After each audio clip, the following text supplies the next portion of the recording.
OpenAI oo ah kambaniga iskale ChatGPT waxay bilowgii sanadkan shaaciyeen marka inay soo wadaan artificial intelligence cusub oo loogu talagalay in muuqaalada lagu sameeyo. Tani waxay fursad aad iyo aad u wanaagsan u tahay dadka doonaya marka content inay sameeyaan kuwaas oo raba marka muuqaala B-rolls ay dhexgeliyaan muuqaalada ay duubayaan. Sidoo kale farsamadan waxay aad iyo aad u anfacaysaa qof kasta oo doonaya marka inuu muuqaala sameeyo ee marka aan rabin in wajigiisa la arko. For example, waxaad sameyn kartaa muuqaala sheekooyin ah adigoo soora u sheegayo dhahayo ii samee muuqaal noocaas kadibna codkaaga dul saaraya. For example, waxaad sameyn kartaa muuqaalo sheekooyin tusaalaan juxo oo kale iyo cigaal shidad oo kale sheekooyin Soomaaliga sameyn kartaa. Just description-ka u sheegaysa soora muuqaalka lagu sameynaya kadibna codka sheekada dul saaraysa. Marka waa endless possibilities baa isleeyahay sanadka 2025 aad baa looga faa'iideysan karaa. Haddaba anigu waxaan chance u yeeshay marka inaan ka mid noqdo dadkii ugu horeeyay ee marka barnaamijka soora tijaabiyo. Waxaan rabaa inaan isla eegno caawa siduu u egyahay iyo qaabka ugu faa'iideysan karno iyo sida marka loo sameyn karo muuqaalo cusub marka soo dhawaadaan isla eegno. Marka ugu horeysa soora soo gasho halkan baa imaan doontaa. Soora soo gasho waxaa booqan doontaa soora.com kadibna marka akoonkaaga gali doontaa. Halkan marka timaado waxaa heli doontaa marka shaashadan. Halkan waxaa la yiraahdaa featured videos videoyada ugu fiican marka la sameeyo halkan. Halkan waxay ku noqon kartaa marka dhiirigelin inaad prompti ka xado kala qaabka loo sameeyo aad ku beesato. Sidoo kale waad download gareysan kartaa adiga laftirkaaga waa isticmaali kartaa muuqaaladan.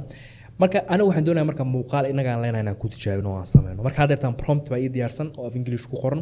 Just si aad promptiga u isticmaashid halkan hoose aad iman doontaa describe your video meesha ku qoran tahay. Kadib halkaas baa videoga promptigiisa ku qoran doontaa. Marka hadda taano prompti aan ChatGPT ku soo sameeyay oo very detailed ah oo waxaan ku dhahay ii sameysaa nin dhalinyaro oo Soomaali ah oo marka computerkiisa isticmaalaya ama xafiiskiisa jooga oo qorsheysanaya maalintiisa wax noocaas oo kale. Marka clip biro waxaan doonayaa inaan dhexgeliyo muuqaal aan kaga hadlayo maamulka waqtiga waxyaabahaas wax la mid ah. Marka xogta dhan marka ku qortid halkan hoose waxaad sii dooran kartaa muuqaalka quality-giisa intuu la ekaanayo inta second uu soconayo.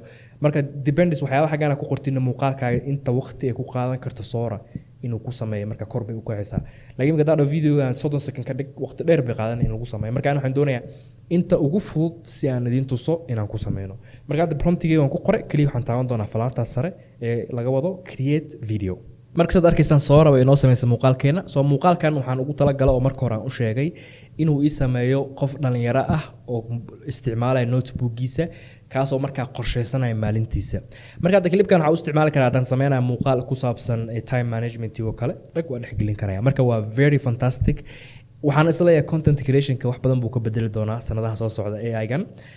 waxyaabaha uu ku xun yahay ka mid ah in lacagtiisa badan tahay sidoo kalena waqti dheer inuu qaadana in la generate garay sidoo kalena barnaamijkan waa version-kiisii koowaad soo waqti dheer bay qaadanaysaa intuu ka noqon doono wax caadi ah oo waxa laga yaabaa inuu errors badan yeesho marka AI-ga sida la socotaan sawir samaynta xitaa waqti dheer bay soo qaadatay inay si fiican u hagaagto so maybe waxa laga yaabaa inay tan degdeg ku noqoto hore ka hagaagto like prompt-ga u qortay 100% ma noqon doono marka muuqaalkeena intaas uu ku eegay muuqaalka noo sii share garaya sidoo kale aad doonaysid inaad hesho xog badan oo ku saabsan artificial intelligence iyo waxyaabaha mustaqbalka ka soo kordhaya inay nagu soo bir oo follow ama subscribe inoo saarad bakii ku fudud aad baan idin salaamaya. Assalaamu calaykum waraxmatullaahi wabarakaatuh.